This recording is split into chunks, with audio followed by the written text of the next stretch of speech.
Sí,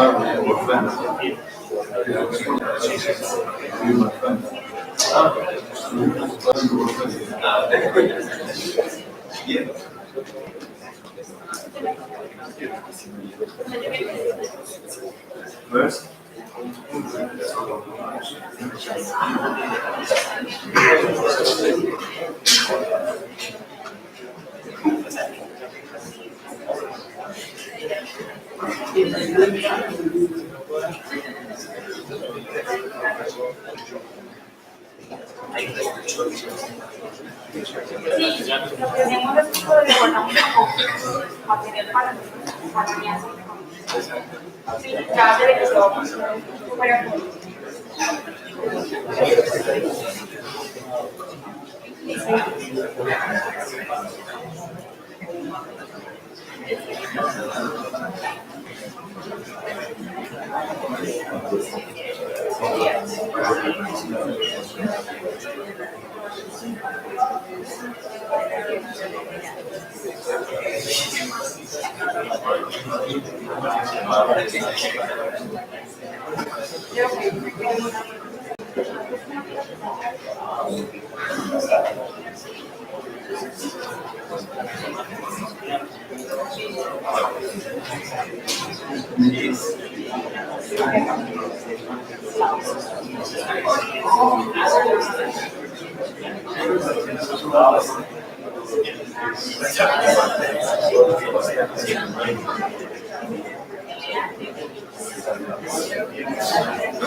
Bueno, voy a hacer la introducción en español. Estoy muy agradecido por que el profesor Rabí Basur esté con nosotros. Él aceptó ser un profesor visitante entre los programas que tiene la universidad. Va a estar con nosotros alrededor de unas 16 sesiones. La vamos a concentrar entre martes y jueves. Hoy sería la primera y la siguiente va a ser el próximo martes y el siguiente jueves. Lo más probable es que tengamos fijo de 2 a 4, pero voy a discutir lo que podría ser de 8 a 10 los martes y los jueves, pero eso es una discusión que parece. Pero fijo de 2 a 4, martes, el siguiente martes y el próximo jueves. El profesor Rabí Basur es doctor en los temas de ciencias térmicas, todo relacionado con ingeniería química también. Muy reconocido a nivel mundial por un par de libros que tienen que ver con el tema de gasificación y torrefacción. Son de esos libros que prácticamente se han convertido como en la Biblia de muchos de nosotros que trabajamos en esos temas. Para nosotros es un honor tenerlo aquí. Ojalá que ustedes puedan aprovecharlo al máximo en esta estancia que tienen con nosotros. Por eso, thank you so much for staying here. It's a pleasure that you give us a lecture about your experience.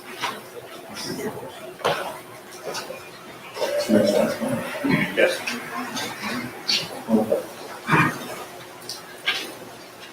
Thanks all of you for coming this afternoon.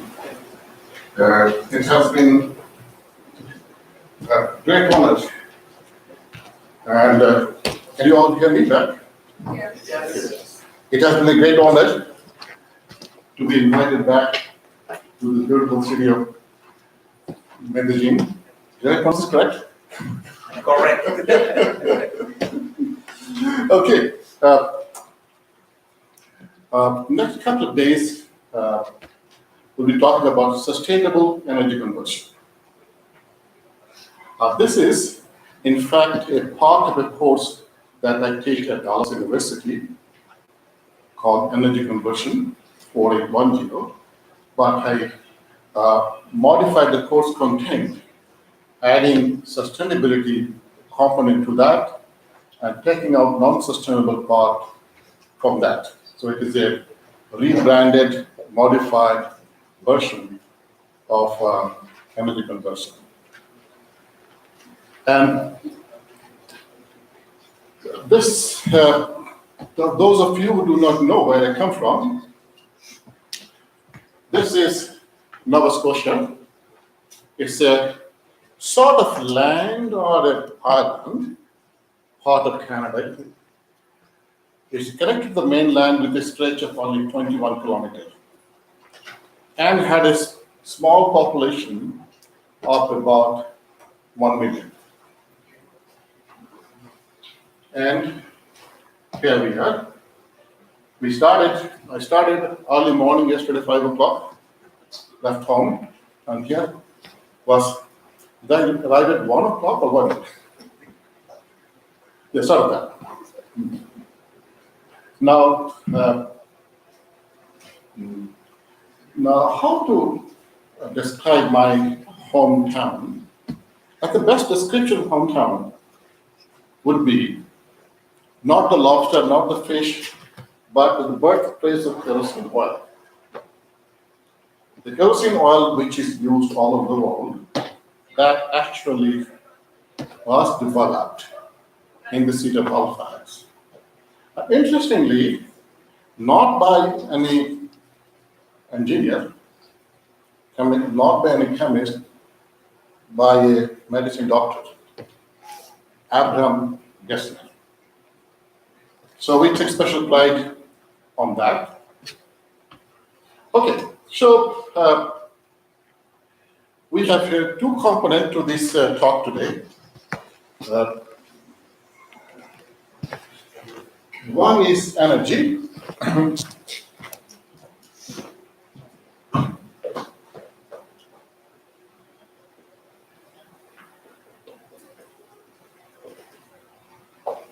And then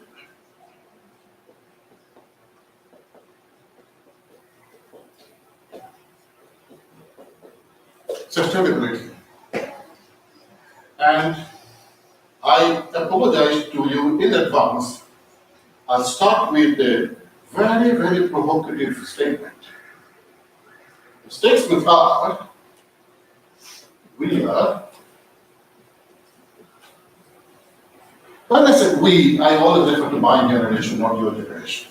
There's a whatever difference. We are a most ungrateful,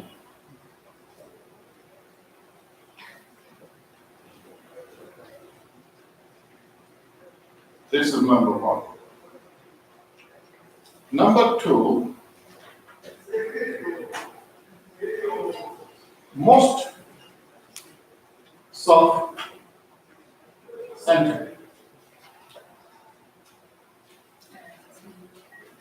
I'm sure no one will like this. There's a too strong a word. Okay. Let me do the first one. That's a question. If a friend give you, or make you a big favor, or give you a gift, what do? You say thank you, right? Okay. Now, if the friend gives you everything which you need, much more than simple favor or gift, what do? Thank you so much. Okay, now tell me, how many of you here, this morning when you woke up, you thanked sun, S-U-N?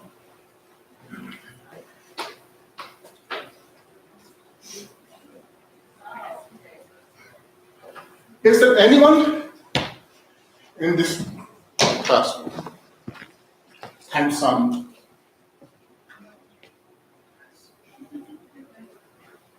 But isn't it true? Everything that we have all comes from the sun, isn't it?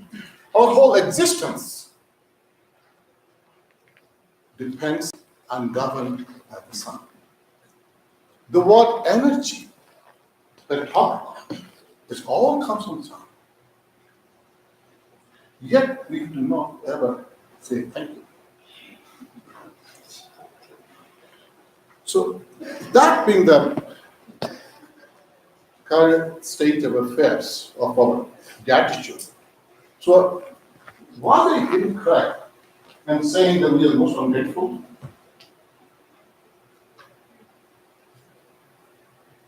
Is anyone can oppose it? Now let's see how that happens. Sun's ray, as you know, that span of a wide wavelength. Within that wavelength, in a visible spectrum, typically less than 1 micron, that is utilized by the leaves of plants by using carbon dioxide from the atmosphere and water from the ground to synthesize that into complex molecules, glucose, sucrose, carbohydrate, lipid, protein, all that stuff. And that what give rise to the muscle, tissues, everything of the plant. That gives rise to the flower. That gives rise to the fruit. Everything. And animal, they survive eating those. And then higher level of animal eat the low level animal and then survive. So that's the whole cycle. Survival continues. At the very heart of it, we have the sun.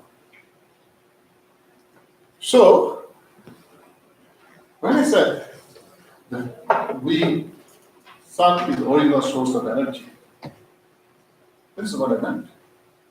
If tomorrow sun disappears, the whole existence will disappear. Now, let's say basic concept of energy.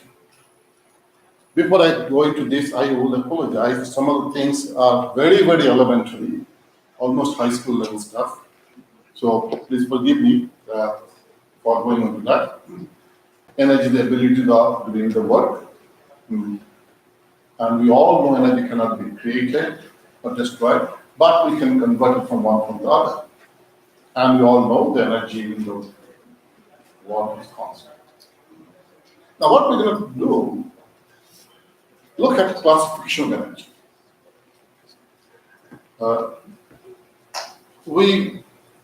Especially the source of energy converter is divided into two groups.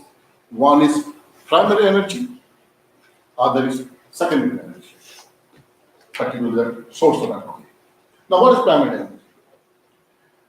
There's a definition that given by OECD is that primary energy commodities are either is extracted or captured directly from natural resources.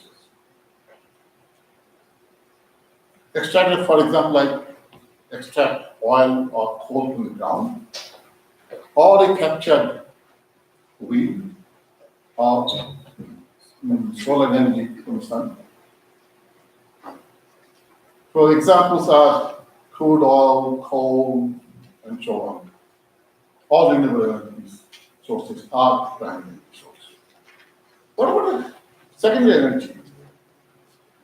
Secondary energy, they are never available in the nature.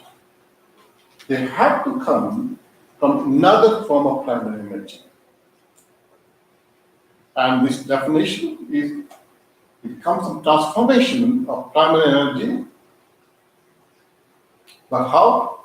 Through another component called energy conversion system, which will form a good part of our discussion next few days. So energy, secondary energy is also called energy carrier.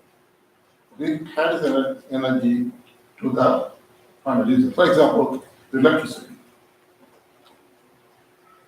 that is providing this projection here, giving light here, that's a secondary energy.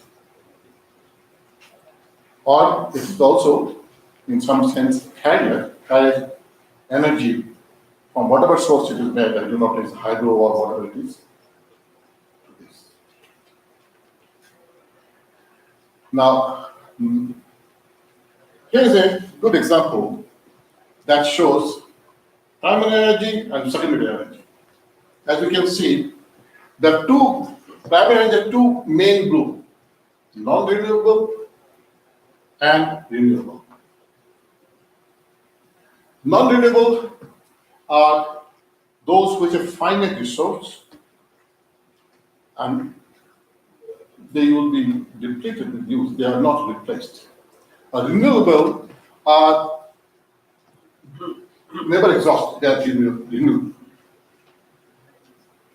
And at this moment, we are primarily dependent on the non-renewable, like crude oil, coal, natural gas, uranium, and less amount of use in our society is the renewable. I'll show you later on the division of total energy supplies from these two sources. And these, through the energy conversion system, produce the secondary energy. Fuel oil is different from the crude oil which you take from the ground. They go through the refining process. Or electricity for different applications. And in between, we have the energy conversion system. For example, oil refinery that transform crude into fuel oil. Then coal, primary energy source, is converted into heat, water, and electricity by coal-fired power plant. Uranium is converted into electricity by nuclear power plant, and so on. So in between the two things, we have these energy systems. So this is another good example of this, that primary energy system, then the energy carrier, and in between that we have the energy conversion system, and then the end use. Now, we in the society, we do not use energy. we use the service of energy.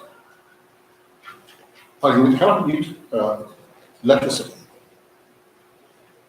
But we derive the comfort the electricity gives us. We derive other, for example, electricity that drives my car, that takes me from one point to another point. Electricity that drives my clothes. So it is all the services that you get. Electricity is simply the carry. Later on, we will discuss about all the losses in the conversion system. But this is a scheme just to show which are the different players in the whole energy systems. Primary energy, then energy conversion system, secondary energy, and end user. This is another good example. I like the list very much because it really nicely shows where all these things stand. This is first one is the primary energy. All the gas, coal mines, uranium. This is a source. Then that provides the primary energy. Then we have the conversion technology. That gives me the secondary energy. Then we have this end use. Now, let's briefly talk about forms of energy, because we have earlier talked about the energy is transformed in one form to another form. So, for the benefit, we divide the energy into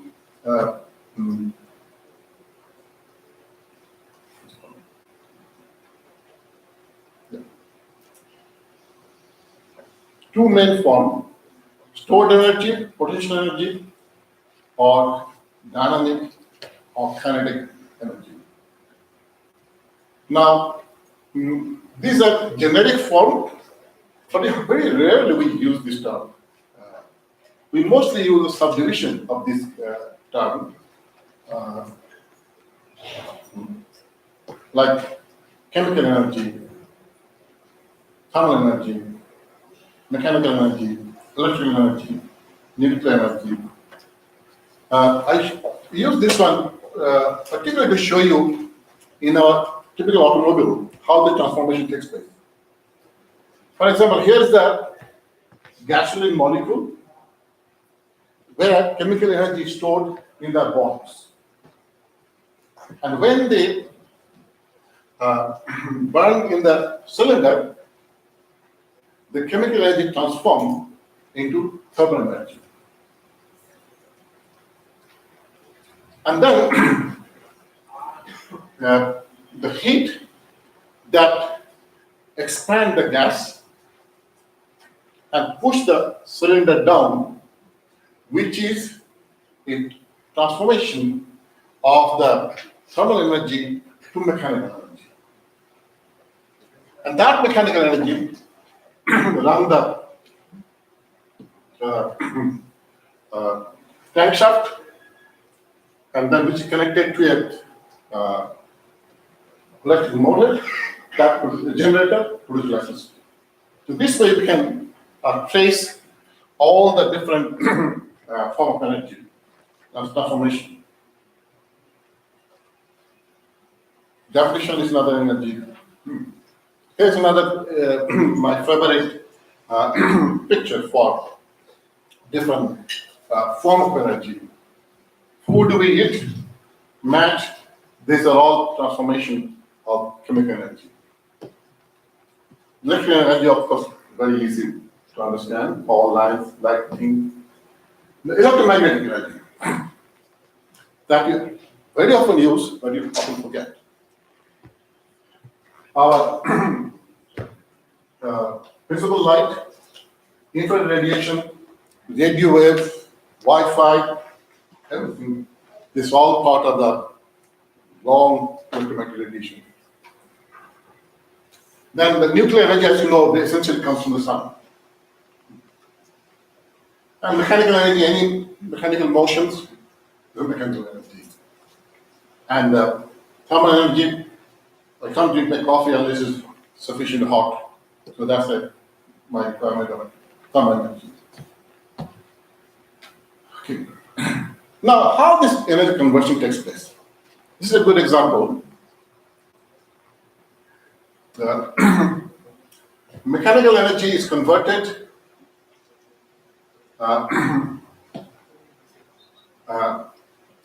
by lever to another mechanical energy. Thermal energy, mechanical energy is converted into thermal energy in the brake. In the automobile world, the brake, we apply the brake, there's friction, there's heat that produces thermal energy. An electric car, as you know, they don't rely much on the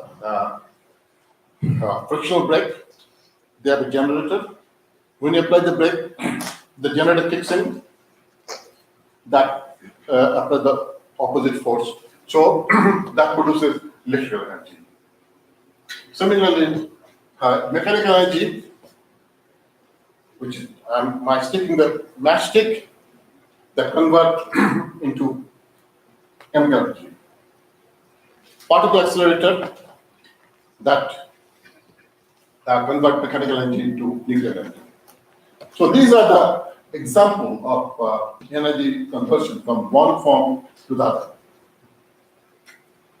Now, typically, we have a number of components. These are different components of an energy conversion system. Primary energy sources we have already talked about. Then the energy conversion system, boiler, turbine, engine, generator, motor, and so on, quite a large number of them. Then transportation of energy. Oil gas pipeline, a hot debate in Canada right now. Canal hydro plant, and the electricity transmission line. Storage, this is now a lot of work is being going around the world on energy storage, particularly on the battery, in the context of use of electric car. Flywheel, but I don't think it is used much these days. This is mostly for storing mechanical energy. Thermal reservoir, I have a thermal reservoir in my house. Canada is known as a very cold country. So we have a thermoelectric storage here. During the night between 11 o'clock to about 4 in the morning, when the electricity demand is very low, then we get electricity at half the price. And there is a materials which are high heat capacity. So those materials are heated. And then in the morning, throughout the day, that heat is dissipated to the house. So that's a storage example of thermal storage. And we all know that how the hydroelectric power plant work. This is a dam, huge dam that stores water at a high elevation, and that comes down around the turbine to produce electricity. End user, electrical appliances, tube light, heater, fan, speaker, machines. Now, what is interesting that we all concentrate talk a whole lot about primary energy source. We talk quite a bit about energy conversion device. We also talk about transportation system. Of late, we have been talking much about storage, but we pay very little attention to this end use. Few years back, in a field mechanics class in the lab, I gave an example of problem to measure the energy conversion efficiency of two gadgets which we use in most houses. One is a hair dryer, another exhaust fan in the kitchen. So I gave the two set of experiments to the students. they had to measure the power they consume. And by measuring the airflow rate and the temperature and the pressure of the generator, they could measure what they produced. Can you imagine what efficiency they get? Let me throw it to you. Take one guess. What could be the energy efficiency of a hair dryer? How much? 50%. Okay, let me write it down. That's one guess. Hair dryer.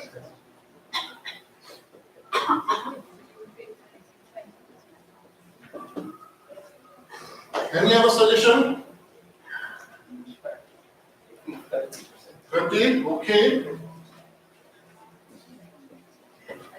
Any? 20? Hey, come on, don't come down. How much? Any more suggestion? You're all wrong.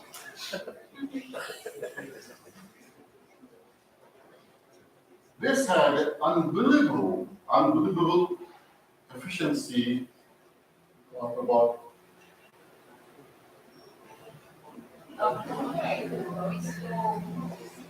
I didn't believe the figure. So I sent my physics assistant to the lab to do the experiments house. He worked with the data. I said he was probably influenced by what the boys did. Then I repeated the experiment. I had to do more than that. You can do the calculation yourself. You take any gadget around the house. It's not too difficult to find that how much work output it has. And energy consumption you can very easily measure by the watt meter. So we need to see how low the energy conversion plants are. Very, very low. Even then, this is one part, the inherent efficiency of the plants. Then also our use. We also often use inefficiently. This is a household. The mother was very unhappy with his son. He said, "You don't do any housework. You ask everything for mom to do. Learn how to do your own work." He had nothing to complain. Next day, mother came and I found that his dryer was running full speed. I said, "My goodness, my son, because so good." His immediately started doing his work. When he stopped, he found in the big dryer there was only one pair of socks. He said, "You ran the dryer for one pair of socks?" I said, "Mom, didn't you tell me to do my own work?" You can imagine how much a dryer cost in terms of electricity as well as price. A dryer, one cycle cost more than a couple of days of entire household electricity consumptions. And that is spent on drying one pair of socks. So what I'm really trying to distinguish, the end use efficiency is one is inherent efficiency of this device, for example, dryer. Even if my dryer is 80% efficiency, when I use it to dry one pair of socks, the overall efficiency will come down to 2% or less. So there are two kind of things. So this is a part which gets very low attention. And these are all very, very important in the context of this talk about sustainability and then So again, I go back to the overall picture of energy systems. Primary energy, then conversion to the secondary energy, energy carrier, then example, we can have either storage and then use one meter or conversion or the end use meter. I illustrate that in the example. In my province, a good part of electricity is produced from coal. So primary energy source is coal. And there is thermal power station that convert coal into electricity, which is secondary energy.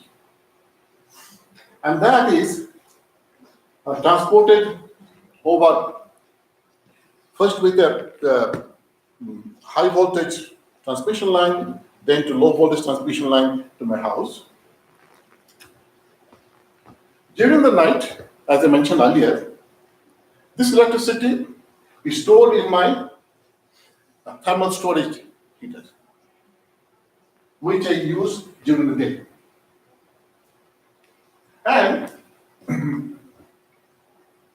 also, this electricity comes to my wife's kitchen, where she cooks food.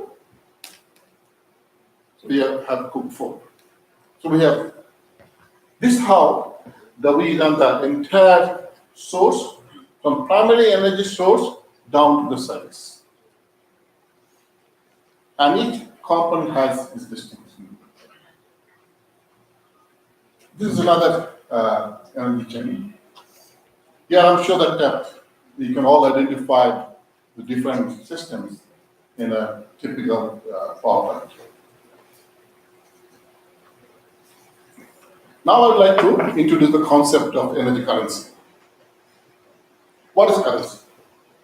Currency is something which could be very easily handled to carry a resource one point to another point. Money, for example.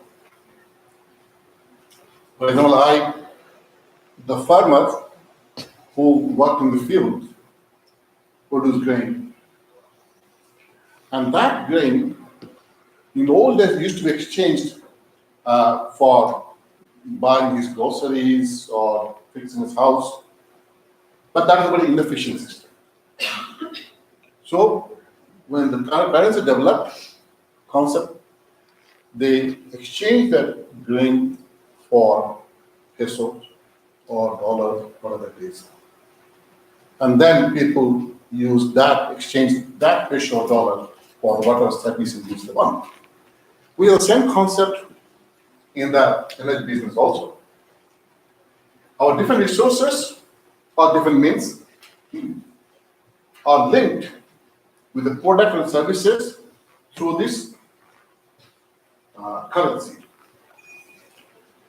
Currency is also called energy carrier. Obviously, you can say that most important energy carrier is electricity. Because as I mentioned earlier, we do not use energy for the sake of using energy. We use service. So it is the carrier that links the energy to the service.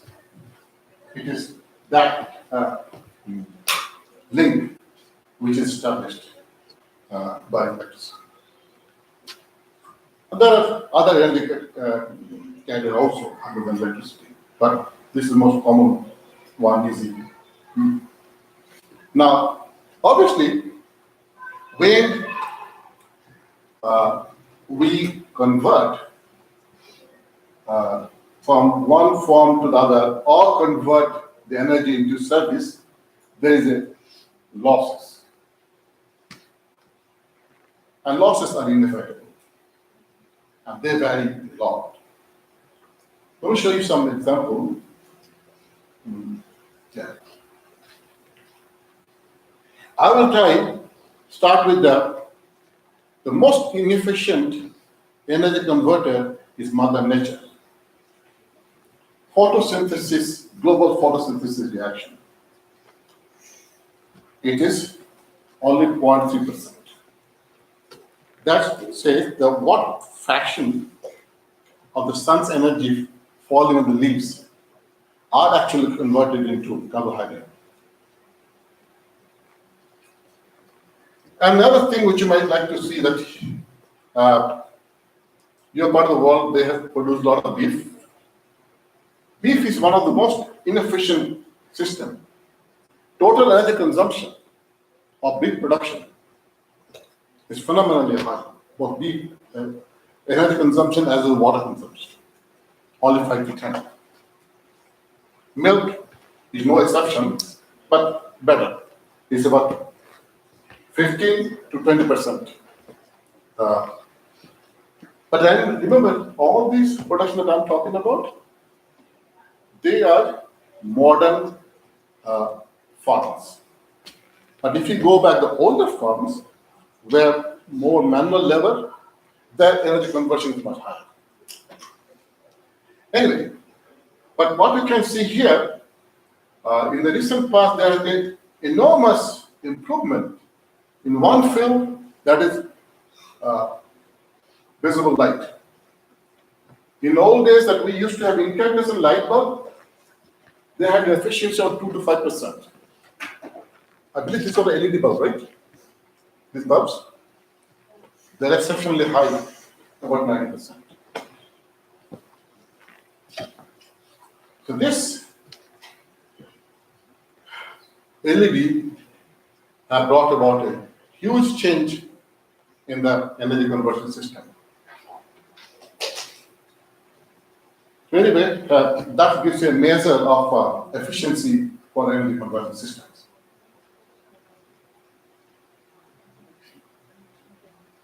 So this is a few examples of energy conversion. A lot of people mistake hydrogen as an energy source, but not. Hydrogen economy means use hydrogen just as an energy currency. That is, we do not get hydrogen from the nature.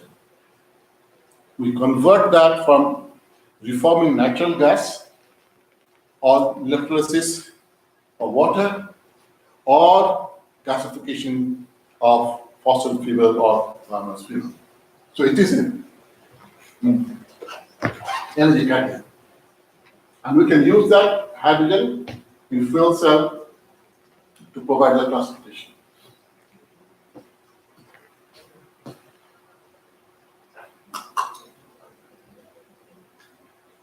Last thing, that is the energy conversion efficiency. We are all familiar with these world-known thermodynamic principles.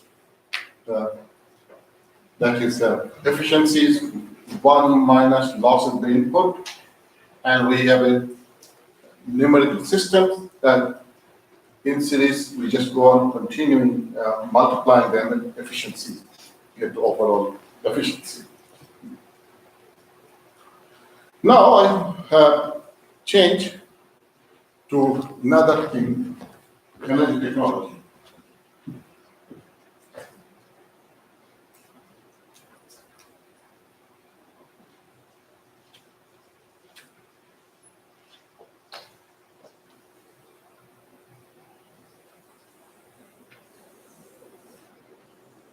I erased gratefulness stuff, but I didn't erase this one.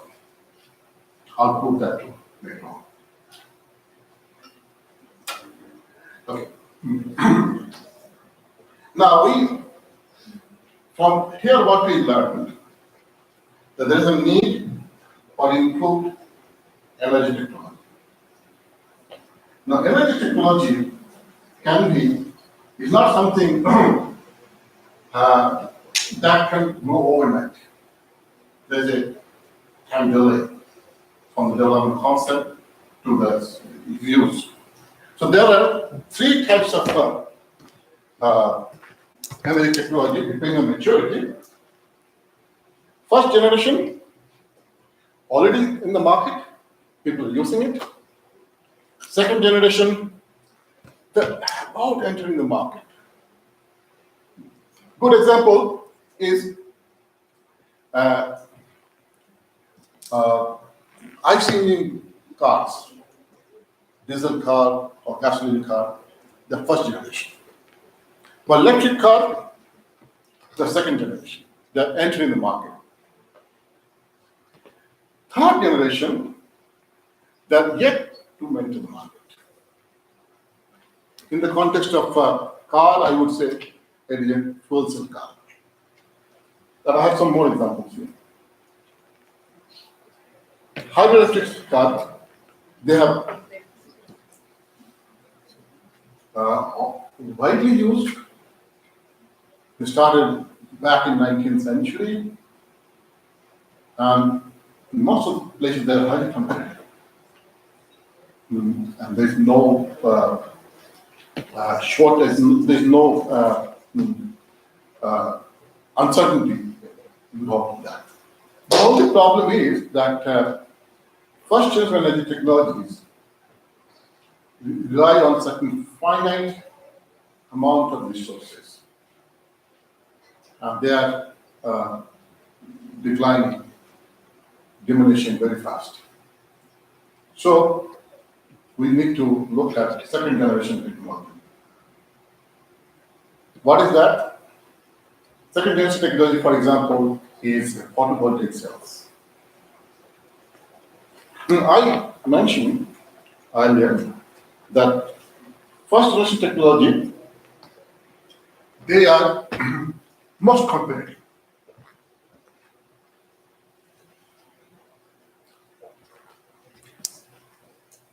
So that's why everybody uses the fossil fuel based.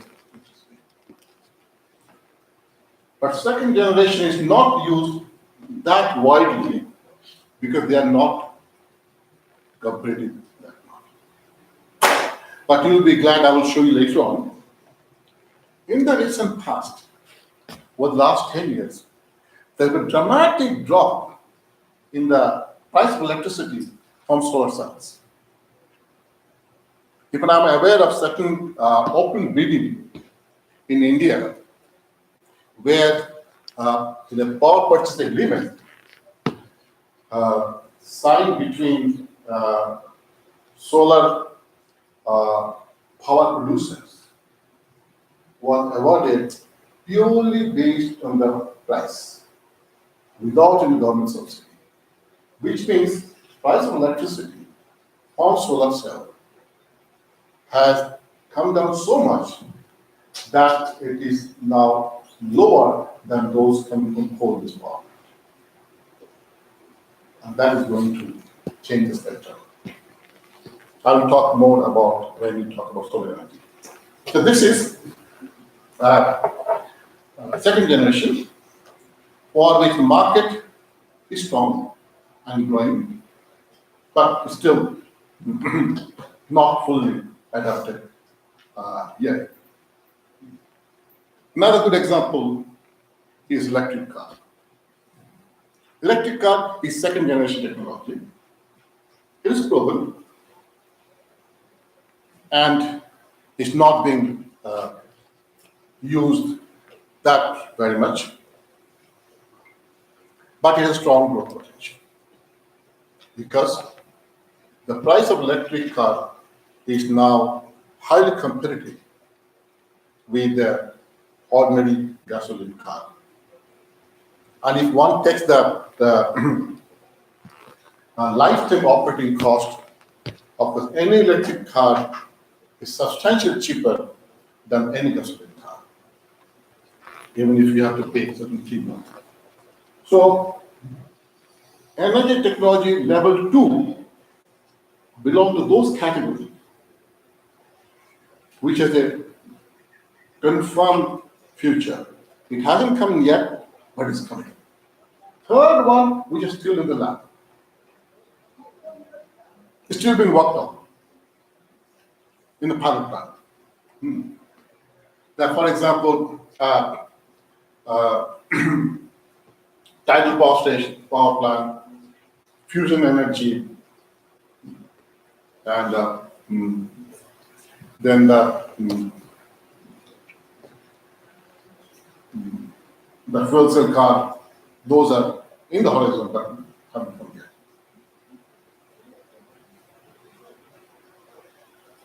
Okay, that completes my first part of the lecture on the broad overview of the energy concept.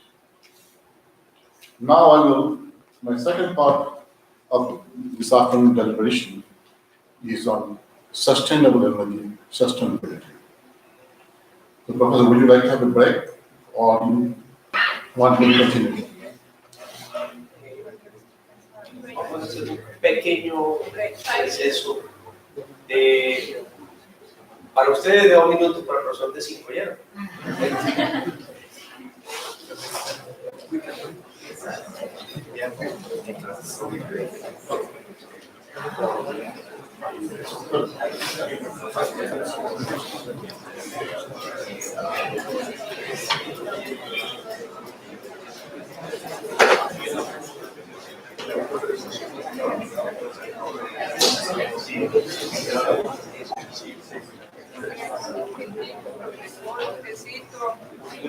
Coffee. Absolutely. If you can just special coffee. Okay. So, I always remember that.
Yes, sir. Microphone? No, no, it is. Microphone. No, no, microphone.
Okay, this part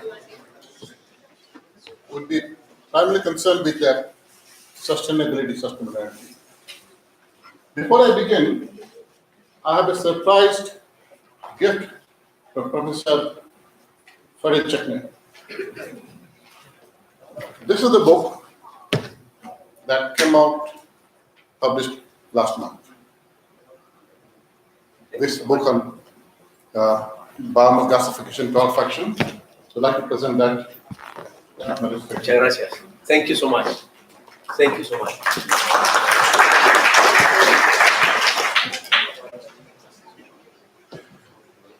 Okay, now Pasa a la biblioteca pública de mi oficina. I told them, it will be in my office for public Okay. Consulte. Before we go into this sustainability, I want to give it a global picture, which you can see here. The per capita residential electrical consumption in different countries shown by the numbers.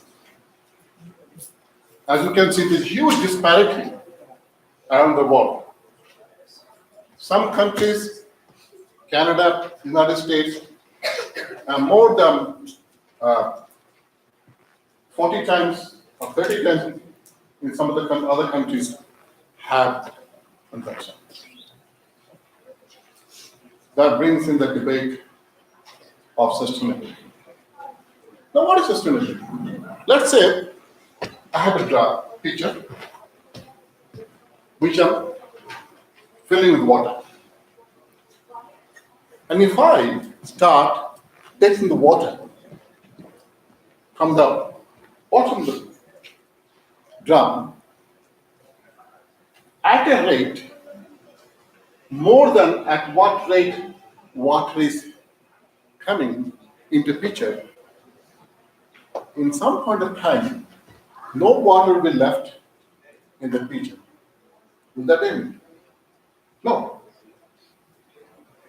Whereas, if I take the water into the bottom from the top, then I can take only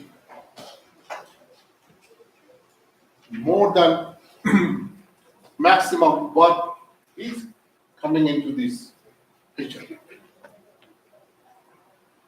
So this is sustainable. This is sustainable.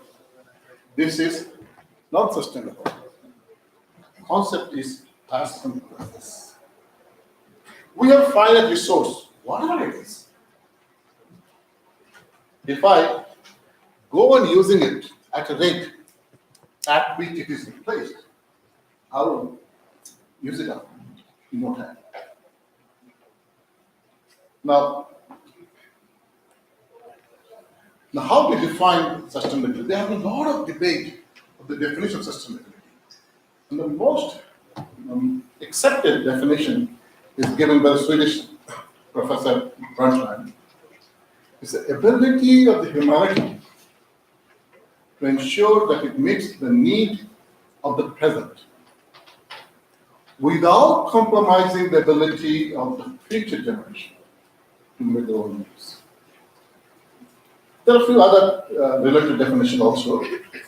Preservation of productive capacity of the foreseeable future.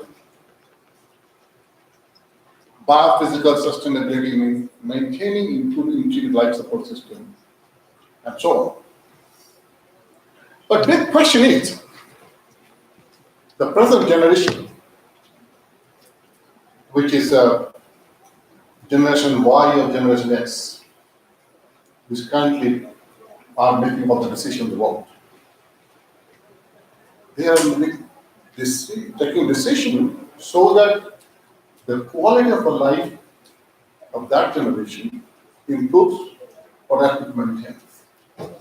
Big question is, do we have the moral right to jeopardize your future, that's your generation?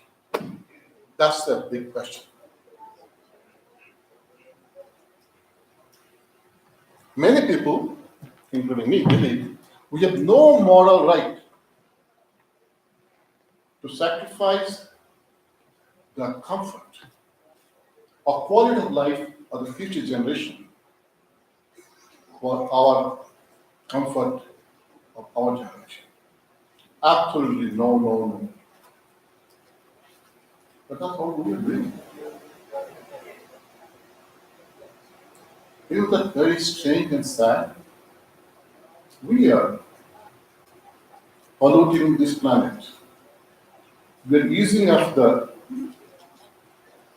resources of the planet, living less for you.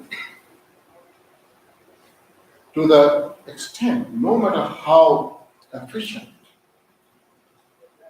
how improved you are, you won't be able to maintain a quality of life that you need. just when I was coming, I was explaining to David, the rate at which the cars are growing in many cities, including Medellin, in another 25 years, there is so many cars on the street, the car will not be able to move. Just not be able to move. This is system. Which means people who live 25 years from now will not be able to travel. And there are certain places in the world, it has already started happening. So this is a big question that we have. So we have to take responsibility. We are trustees of the future. Our generation has the obligation to protect the interest of the future generation. And we have an obligation that we need to ensure the needs of the living and succeeding generation of men. Now, of course, people argue this way. Well, if I have an immediate need, immediate danger, do we sacrifice but do nothing in order to avoid long-term hazard that we are hypothetical? And this is one of the arguments which many climate change doubters use. They said climate change, it is hypothetical thing. It's not proven beyond any shadow of doubt. So should we try to reduce our lifestyle, reduce consumption of fossil fuel, spend money on the renewable energy for what may not happen? So this is one part of the argument. I'll answer to that later on. Next is precautionary principle. That do not pursue action that pose a realistic threat, irreversible harm, unless there is compelling countervailing need to prevent it. This is what it is. Okay, so these are two very solid arguments of not acting on climate change, at least somehow. Now, I pose the question to you. Tomorrow, if you board the flight in Bogota or Medellin or Halifax, you have to pass through this security. Not only that, you have to pay for it. What are the chances of your flight must be sabotaged by a terrorist in the sky? If we go by statistics, it's 0.001%. Even then, we're all paying for it. And we're all accepting the inconvenience of big lineup, going to security and so on, for a perceived terrorist action which is probability of 0.001%. So could you not use the same argument? Even if we accept that the climate change, global warming, is probably only 60% certain, 40% doubtful. But we know that for sure, like if a plane is blown in the sky, everybody will die. At the same time, we do know that all scientific studies have shown if the Earth's temperature exceeds 40 degrees, none of us will survive. So if we are ready to accept risk and pay for 0.001% probability, why couldn't it do it? 60% poverty. So this is the other part of it. So sustainable development had three major pillars. It's not something in isolation. It had to protect the environment. At the same time, it has to support economic growth of the region, the province, or the country and the world. But at the same time, it has to contribute to the social progress. Now, in the old days, planner only concentrated on this part in energy planning, actually in my days. Then came, or at least coming, the environmental issues. But what is yet to come is societal issues.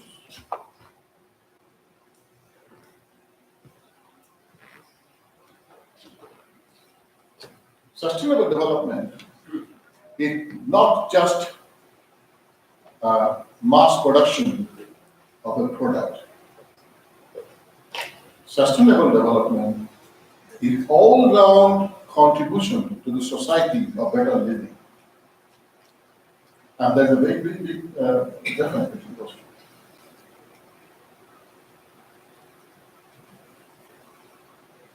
I will explain that as I go down.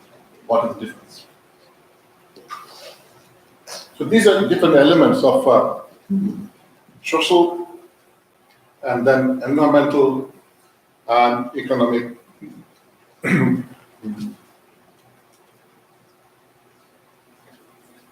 Now, let's look at the environment first. That is the main focus. The climate change is absolutely, if it happens, a major threat to the very existence of mankind. We cannot survive in 40 degrees Celsius temperature, 45 degrees Celsius temperature. Now, some people argue, yes, there has been certain rise in temperature, fall in temperature in the earth. Yes, it has happened, but they have happened over a period of millions of years. For example, if I jump into a swimming pool whose temperature is at 10 degrees Celsius, I'll nearly freeze. But if I dip into that slowly, first I put my toe, then my feet, then my leg, over a period of 10-15 minutes, I can acclimatize to 10 degrees Celsius. So if we have the time of a few million years to adjust to 40 plus degree temperature, we will adjust. But we don't have that. By all measures, all projections, these are going to happen on the current trend no matter decade. So that's why it produced a major threat. Now, how do you, for environment, for energy, how do you manage this? Well, we could manage on two sides. One is the supply side, now there is demand side. Demand side means I reduce the energy requirement. I mentioned earlier the energy efficiency of end users. Lifestyle change. There are many things we can do without if we change our lifestyle. So that is demand side management. Supply side management, that's where the engineers come. That when we produce more efficient energy conversion system, we produce cleaner energy conversion technologies, we develop technology for the use of renewable energy. this is what we can do. Now, these are the 5 specific options that we have for sustainable energy network. I already talked about efficiency of energy conversion, and conserved energy is something that is very prevalent in Europe. It's not in North America, but I do not know about South America. That energy conservation is a very, very big thing. And it very clearly shows the energy conservation can have the largest impact on reducing the threat of global warming. And then we can do is to increase the amount of energy that we're deriving from renewable or sustainable sources instead of fossil fuel, which is stored non-renewable energy sources. And next one is to take a global view, life cycle impact of energy supply and use of energy. Traditionally, we look at only the energy supply and use in isolation, but we need to take a global view. And then we also mitigate the environmental impact of energy production from fossil fuels. Many fossil fuels have a lot of downstream side impact. They need to be reduced. Now, the reason why number 5 became very important because 80% of the world energy comes from these fossil fuels. So we need to pay much attention to that part. Here you can see that natural gas 21, oil 35, coal 22. So altogether more than 80%. This is 2001. The current figure more or less the same. Slight increase in the renewable, but not a whole lot. So renewable places is small part, and that has to increase. So we have to achieve that. Next thing what you need to do is to look at this per capita energy consumption. As I showed in the opening slides, there's a huge disparity on the energy used by certain countries, among the countries. So we need to improve that, reduce our energy consumption as well as source of energy. We have to have more energy from renewable sources and use less energy. So here is a figure that speaks for itself. The per capita energy use, the figure is 2012, is not very different today. United States use 7,000, but Bangladesh use only 200. Order of magnitude, more than order of magnitude difference.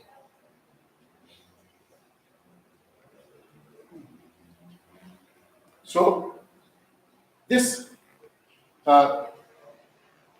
disparity, somebody might say that, well, this is a part of the development. The more developed country, higher the energy use. It's a development index. Many scientists beg to differ from that concept. No. Even though the United States is well up there, that shows the highest primary energy consumption and highest purchasing power parity. But you can see down there are countries who has much lower energy consumption, yet they have similar GDP. Although general trend is like that less primary energy consumption is linked with the GDP. But it is possible to have high GDP, yet have low primary energy consumption. Just change the focus, just change the way of life. It's quite possible. So what is the major issue that facing us? Can the earth sustain us? How much the earth can sustain? Again, you can see a disparity. For example, in the United States, there is 24 acres of land available per person. Canada is much, much more than that, about 48. United Kingdom, 5.3 hectares per person. So, 5.3 hectares is supporting one person in the United Kingdom. So, if we apply that figure, then with the land available in China, it can sustain only 333 million people. What is the population of China? More than 1 billion. How could we reconcile these figures? Well, if you argue, well, these countries are more developed, so therefore they need more land. But those are old age arguments. Every country, every inhabitant of this earth has the same need of lifestyle improved quality. He can't deny that. How do you do that? Well, if the earth cannot sustain that, these people have to come down. Otherwise, we don't know it. Now, sustainable energy in our context is energy that you derive from non-exhaustible resources, then renewable. So, this is the energy link. Energy supply and use that's linked to the energy and human habitation, energy industry, energy agriculture, and transport.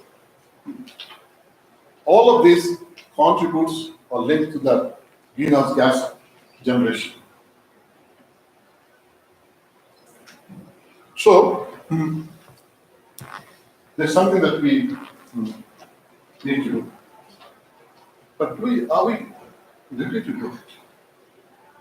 Are we ready to make this? I recently came across a very interesting article in Scientific American. The article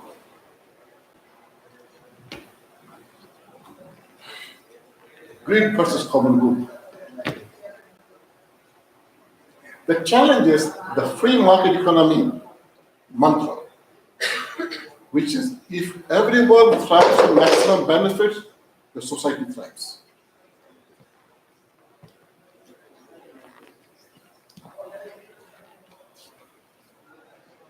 If everyone gets the maximum what they can, the society as a whole. So I'd like to play a game, if it's possible, with you. I will ask you a question. Can you reply that in a small piece of paper? I want every one of you to have a small sheet. And let them one volunteer from each row who will collect the sheet. Do we have a volunteer on this side? Everyone? Una pequeña hojita para hacer. Of course. Yeah.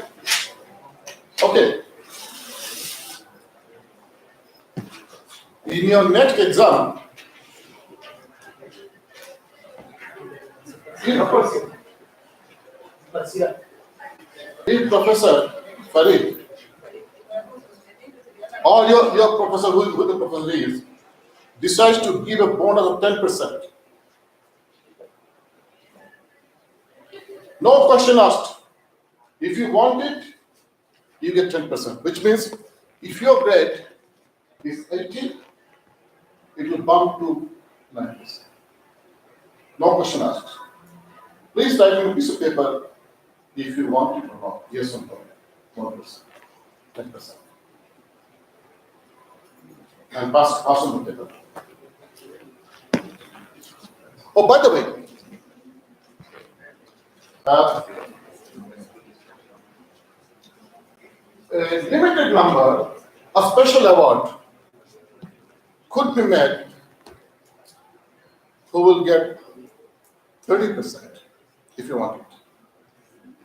So let me write it down to be clear with my question. For that, you don't have to do anything. Just ask for it.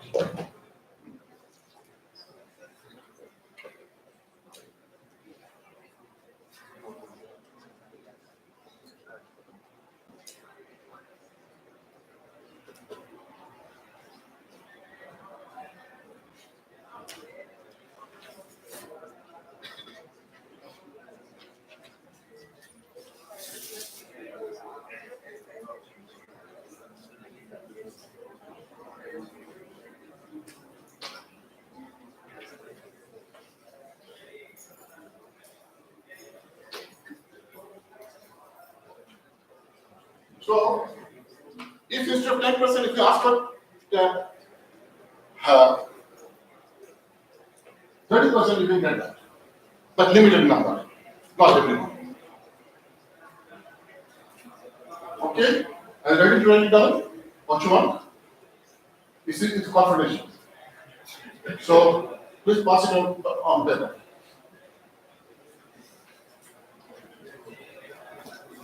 There's a small caveat to it. Small condition. You don't have to do anything. Only 10% of student can get 20%.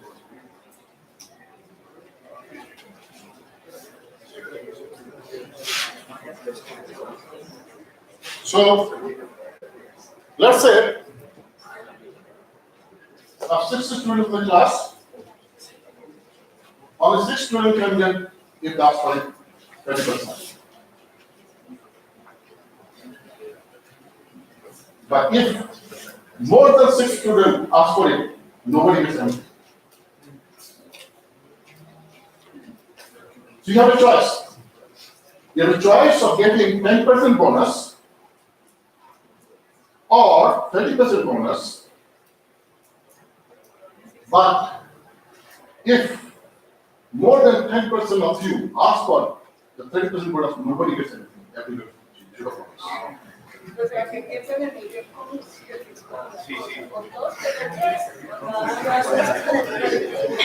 With that in mind, kindly write down and count the number.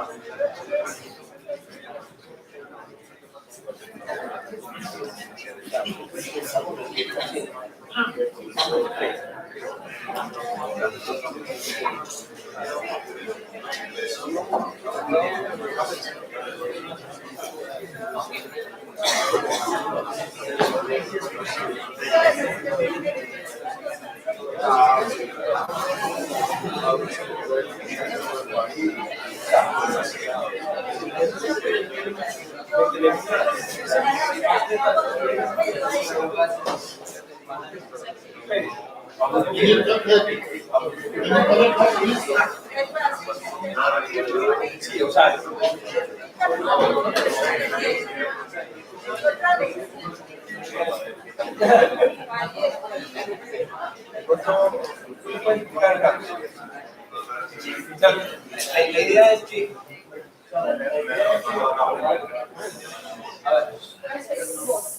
And if you don't ask for anything, you don't get anything. La idea es que no hay especie de espantón, una nota o algo así. Y podemos pedir el 10%. Si pedimos el 10%, tocará el 10%. Pero también podemos pedir hasta el 30%. Si pedimos hasta el 30%, o sea, del 10 al 30%, solamente le van a dar el 10% de lo que pide. Si hay más o menos por ciento pidiendo ese nombre. Si habemos más pidiendo más del 10%, no le dan nada. Pero vamos a hacer en una sola hoja o cada uno lo hace. cada uno una hoja confidencial. Confidencial, escriban en una hojita si quieren. ¿Cuánto? Si quieren al de ellos. ¿Quién quiere de uno? Y eventualmente Claro. Pero no decimos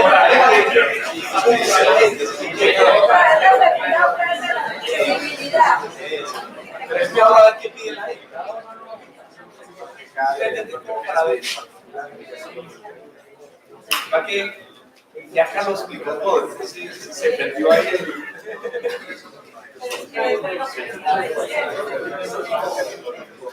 pero era como a ver el egoísmo al tiempo.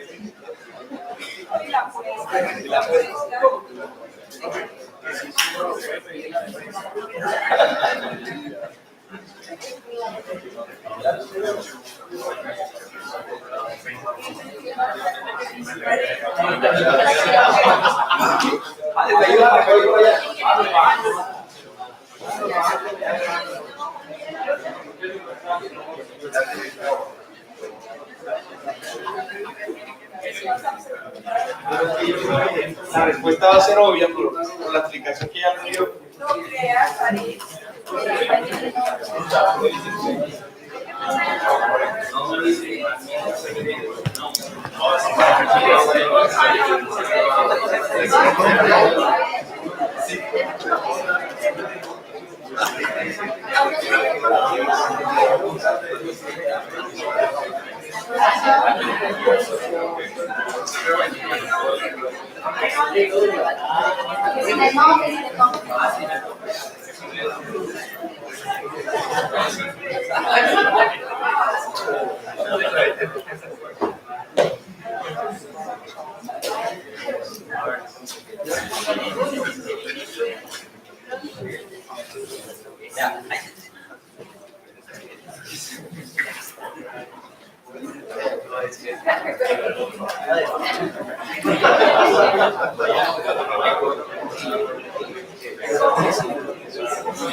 Is there anyone who opted not to have any credit? How many people?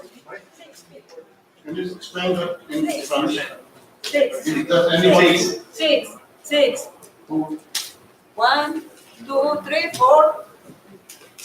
5.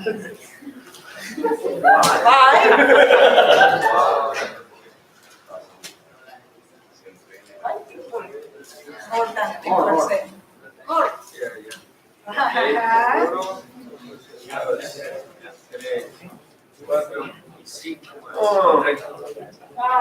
Chao, chao.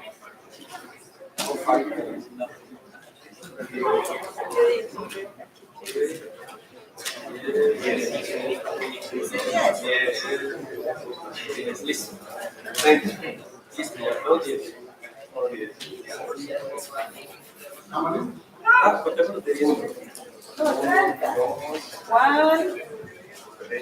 2, 3, 4, 5, 6, 7,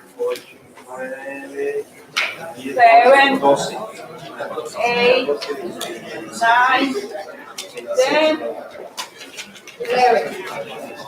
More than 10%. No, 0. I don't know, 0 more. No matter. 11. More than no more. 30?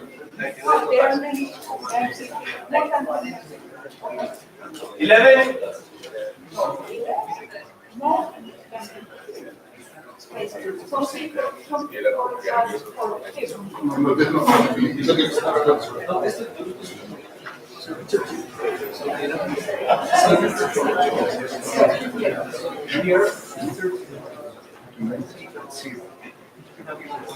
Okay.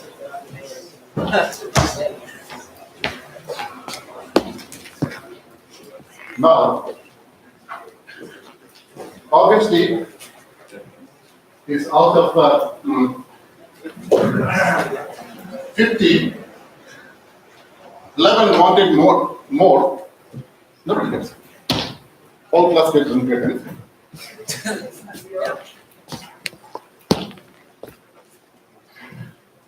Believe it or not, this experiment has been repeated a number of times by Professor Sultan of Mine in the United States. Every time he had this result, which you have here. What does it mean? It means we are smart or strategic, and that's why we want to have the highest benefit in the society. Irrespective of what, whether the resource is available to all or not. I told earlier, only limited few, only 10% or 5 students can get it. I knew that. Still, 11 students opted for what they could get. This case relates to a very classical sociological experiment done by, what's his name?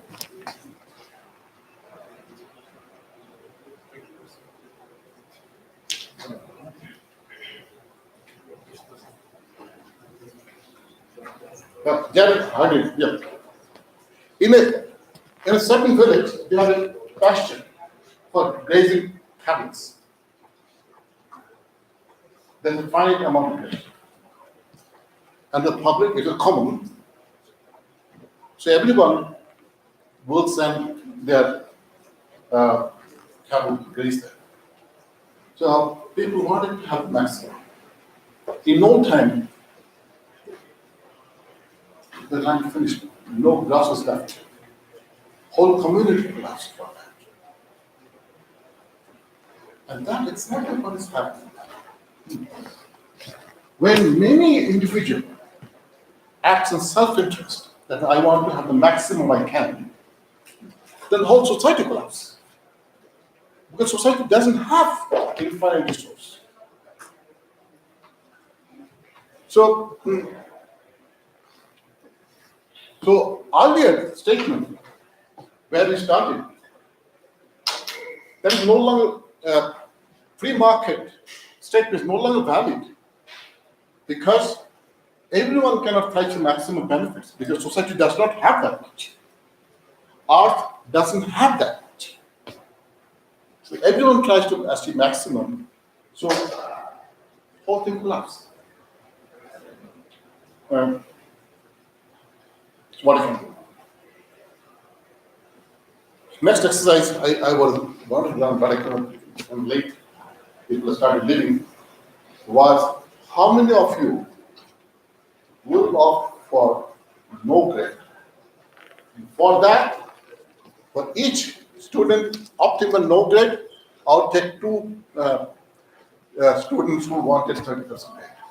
So this way, it's quite possible. Through the sacrifice of few, society may thrive because they balance the over demand from few. That's one way. So that is the reason why I wrote in the beginning. We are very, very self-centered. We do not have the community feeling. We do not feel the whole world to be a community, commune. And sustainability, sustainable energy development calls for change of that. We strive for what we want, not what we need. So, sustainability should give us better quality of life with enough to meet our needs. But not. Again, traditional industrial engineering has to retool itself, move from mass production, produce the highest number of products of the highest grade, to the total life cycle service, which is sustainable, meet all societal demand. And this is achievable. It's not something not, because if we can somehow, this is the study they have done, if we can reduce 25% of the greenhouse simply through energy efficiency and measures in the building and transportation lifestyle, we can tide over the global warming issue. It's not too much to ask. So, whom do you go for that? Government leaders? No. As in the United States, as you know, the current government, when they came to power, they put themselves to Kyoto Protocol. Similar incident happened in Canada. Our largest province is Ontario. The new government who came to power, they disbanded all green energy program, took out all subsidy, and he liberalized sale of alcohol and all these things, which he feel, which was done purely for the betterment of society. So government cannot be lied. So business leader, that is something positive. What you find, many business leaders are much more benevolent than those who were in the past. In fact, many studies has been done and acknowledged by the major business leaders that sustainable energy, sustainable life improves the economy, not degrades the economy. There's a politician who says they degrade the economy. Several years in a row in my class, I have been, I give the term project. One of the projects I give, whether the carbon tax is a job killer or job creator. Everywhere, every study they come up with the conclusion that sustainability and carbon tax, they create more jobs and adds to the benefit of the country. Now, certainly the professors and the media are a good thing because they have, the people have the mass connection and shape the future. Unfortunately, especially media, they are no help. Because they are more responsive to what the public wants or what makes more exciting stories. I've seen many incidents, the media make hypothetical stories and kill some green projects. So whom do we go? Our last is the public. If the public, like you and I, if you are concerned about sustainable development, we buy sustainable green products, the manufacturer and the industry will be forced to make it. If we exercise our limited political power, the voting power, select candidate based on their views on society, then we can make change. So every one of us can make change this way. Now, sustainable life is quite possible. This is the last slide. We can just make it a life, way of life. I took this photograph in the streets of Calcutta. A very simple taxi. You'll notice one smart thing, simply grew grass on top of his car. And this way, he reduced the temperature inside the car by 3-4 degrees Celsius.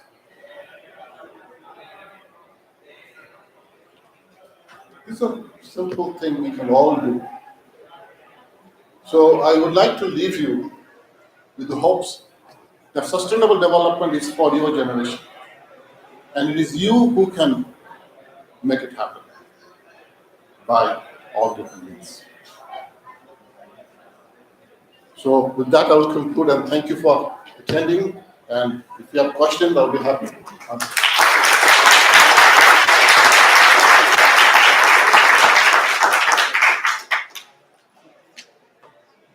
Nos vemos entonces el próximo martes a las 2 de la tarde.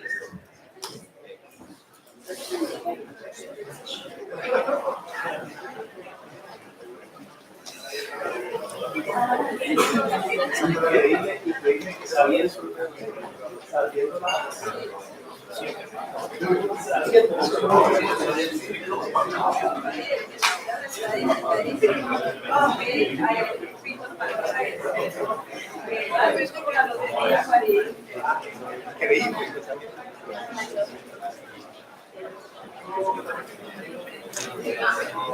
Sí, claro.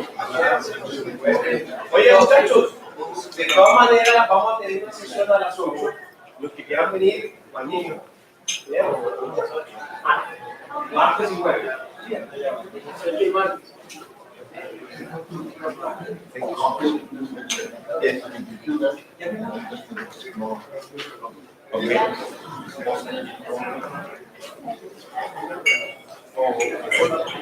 Maybe tomorrow.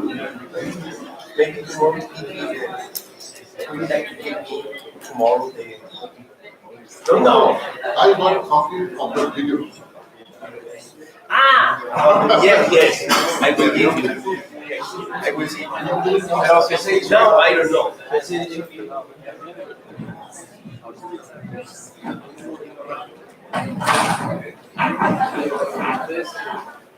We need to go out now.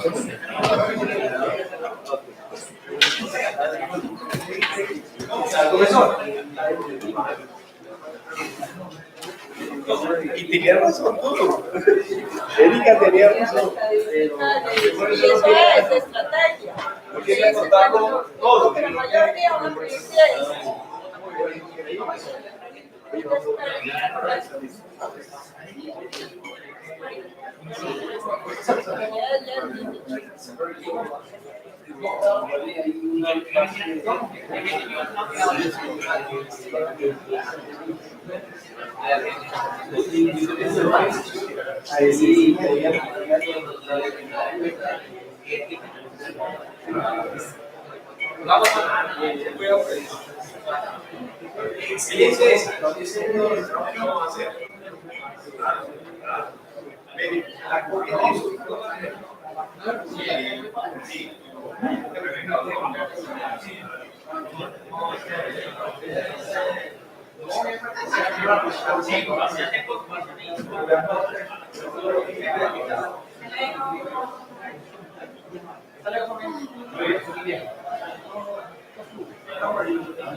Ya, pues, espera, profe, obviamente, a ver, es que la captura del proyecto de conciencia. ¿Eso listo? Sí, eso. Gracias.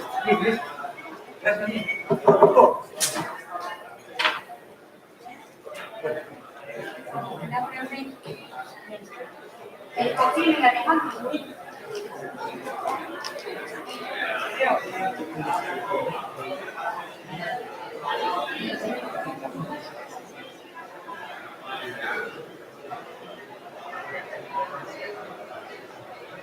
Ah, bueno, claro, tiene razón, pero entonces que necesita tomar las temas.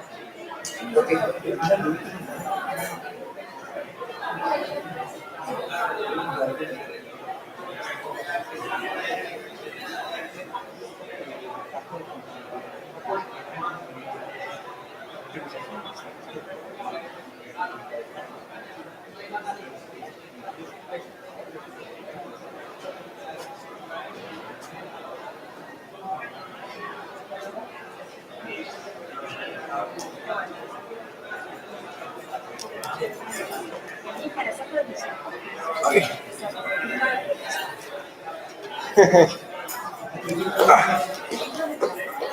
Eso lo pusieron a grabar. Sí. Pero necesito mirar, hay que grabar. Finalizo. ¿Qué? Pero es que yo sé que primero hay que grabar. A mí la otra vez es que Pues lo mismo que si pudiera tener la copia. ah, sí. Claro, no, igual. La va a tener.